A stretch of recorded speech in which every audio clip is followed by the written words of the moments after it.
In case of atomic structure, we had gone through yesterday to quantum number. Today is turn for the filling of electron in terms of their subshell. In your previous qualification, you had studies in K, L, M cell.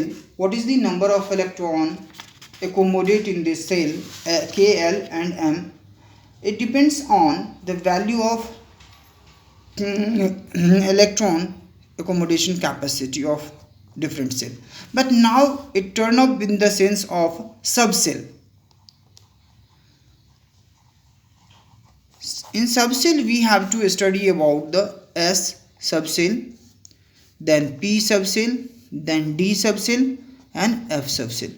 We will give little more idea, but first of all get an idea about the subcell of S, P, D and F. Okay.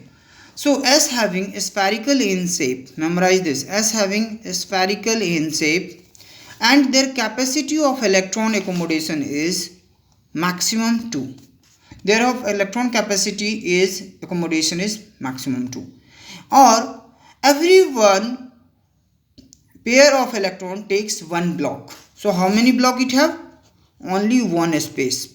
In one space we fill electron by opposite spin. If you want to fill electron in upward, another electron in downward. So 2 electron capacity to fill in one subcell. P, if subcell, its shape is dumbbell. Memorize this, its shape is dumbbell and their capacity of electron accommodation is 6 and it contained, you see, one pair of electron in one block. So how many pair of electron now? It becomes 3 pair of electrons. So you can make this 1, 2 and 3.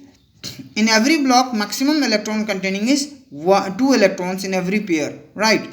So 2 electrons in one block, 2 electrons in this block, 2 electrons in this block and have opposite spin. Now we are moving towards D subcell. D having shape is double dumbbell. First dumbbell we made and second dumbbell. And the accommodation of electron capacity is 10. If 10 electron it can accommodate, how many blocks is required? 5 blocks is required, right? 1, 2, 3, 4. 1, 2, 3, 4, 5. Total number of block is 5. 5 multiplied 2, it means every pair contain 2 electrons. So total number of 10 electron accommodating possible. F shape is complicated, it not be predicted on the paper, right? So we are not writing, but its capacity of electron is 14 and number of blocks in this easily you analyze. 2 7 ja 14, so 7 blocks, 1 2 3 4 5 6 7, 1 2 3 4 5 6 7. 7 block we made and we will easily place the number of electron in this block. So memorize this idea. S having maximum capacity of electron 2, P having 6, D having 10, F having 14. Second thing, it sometimes they will ask you about the size of about the shape of this orbit and either they will ask you what is the subcell S shape, then you have to write the spherical shape. Now we are going through the little how we draw the p orbitals. Like p orbitals, I'm especially focus on p subcell, p orbit and p subcell.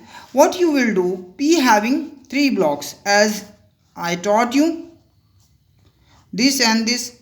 I was taught in the case of azimuthal quantum number, L is equal to 1 for P. L is equal to 1 for P. So what is magnetic quantum number?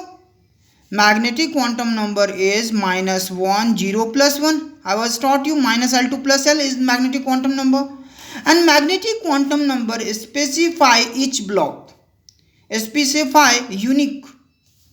Minus 1 is this is 0 and this is plus 1, right? And in this we accommodate 2 electrons, one have positive half spin, another have negative half spin. Like this you can accommodate the electrons. And you may write one is px, another is py, last one is pz. It means three blocks, three orbital. A small portion, a small block is called orbital, and large portion is called orbit, right? So three small orbitals we have where we place the electrons, and everyone have magnetic quantum number is unique, right?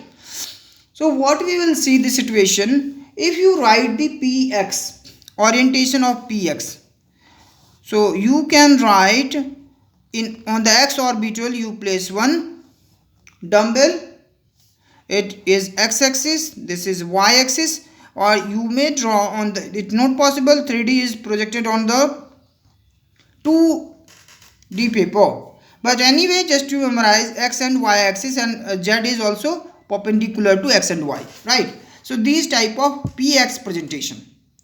Px orbital can you present by this is called px. Same thing if you want to do for the py, you will just think this is y-axis, this is x-axis. Now dumbbell keep on y-axis, it become p of y, and this is our z-axis. So we don't bother on this, we are bothering on the y-axis because this orbital belongs, have the name with p of y. Next we are discussing on p of z. So this is x and y is vacant. Think about the z-axis. This is z-axis. You have to place the dumbbell on z-axis. This is our pz. Memorize this all idea. This axis is x, this axis is y, and this is longer, you will make z-axis, right? So where we are substituted dumbbell.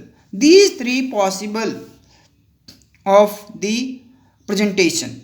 Maybe they will ask you write the all presentation of p orbits or either orbital diagram. So this is our diagram. We required only for drawing nature. There is no more idea is required here. Just you have to keep in like reference or memorize this. How we this azimuthal quantum number which we discussed yesterday. L is equal to 1. So L is equal to 1, automatically you will get magnetic quantum value because magnetic quantum number lies between minus L to plus L. So simply we have done, and associated with these things easily we draw the graph beside on it, right? Next we are going for the d orbital presentation. This is also very important in our syllabus, right? D orbital having how many position? All we read 5 position, right? So you may draw like this 1 2 3 4 5 position. Next is L value for d orbital is 2. If it is 2, then what is its magnetic quantum number? Minus 2, minus 1, 0 and plus 1. How it is this value? Because we read the formula minus L2 plus L is the magnetic quantum number. Just we had done because our value is very clear. L is equal to 2 for d orbital, right? D orbital. So d orbital presentation is this, right? And d orbitals or d subcell, what we are doing here? We are going to be placing the electrons with anti-parallel spin. One is up, another is down. One is up, another is down. And magnetic quantum number is unique for every orbital, so we may write minus 2 for this, minus 1, 0, plus 1 and plus 2. Correct? These thing is very clearly. Now it's time to draw the all possibility. So this is our dxy, this is dyz or dzx. It is just a naming, so don't be too much panic. Anywhere anything you will can write dxy, dyz, dzx, or either dx square minus y square or d of z square. This anything you can write on here, right? And apart from that, when you can go for drawing this, you will easily think there little difference, just you have to be recognized. If this is x orbit, this is y, this is axis z, and that is asking about the x and y. This is asking about the x and y. So this dumbbell is not placed on x or not placed on y. So where it going to be placed? It placed in between, right? In between, then you have to be put in the like this and this, you have to be, because it is not existed in any particular axis, right? In between the axis you can draw the line. That's where you have to draw, right? Easily you can understand. Similar, if you go for yz, d of yz, that time also you can do, this is z axis, this is x axis, this is y axis. You can draw now d of yz.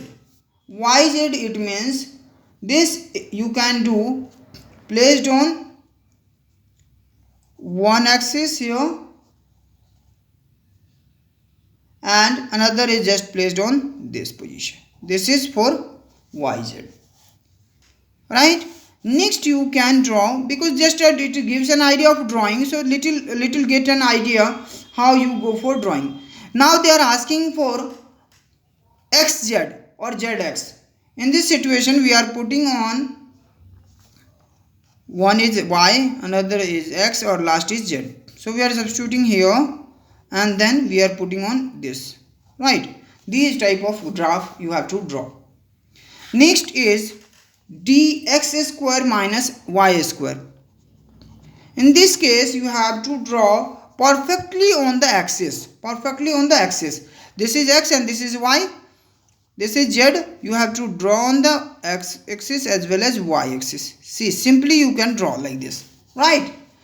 And you can draw for next dz square. Dz square, in this situation we are doing everything on z axis. So draw the dumbbell and make circle at origin. This is drawing of dz square. These orbitals are very important for our presentation method. And sometime a very theoretical question is frequently coming in our exam, that is number of node, total number of node. If anyone asks you total number of node, if anyone asks you, you will write n minus 1, simply n minus 1, where n we discussed principal quantum number, right? And if anyone asks you about the angular node, this is total number of node. If anyone asks you angular node, this is very important question for competitive also as well as in CBSE, right? Then you can write angular node is L, and radial node, if you ask radial node, is equal to n minus L minus 1. These three formula is too much important in our curriculum. One is talking about angular mode, which is equal to azimuthal quantum number. Radial node n minus L minus 1, or they are asking total number of node in first portion. So what is total number of node? Addition of angular node plus radial node. Both you have to add. If you both the things you can add, it got n minus 1 only. So this is all about our idea for pictorial presentation of subcell, and this is how we feel what is the maximum containing capacity of electron in respected orbits and what is diagram. Be little careful. This is just asked in exam. There is no more consequences, and this is too much important, these three formulae to all of us. Total number of node is add of angular node and radial node. Angular node is principal azimuthal quantum number, radial node is n minus L minus 1, and total number of node is n minus 1. So be careful with these three formula and just keep in mind with the idea of pictorial presentation of orbits. Thank you.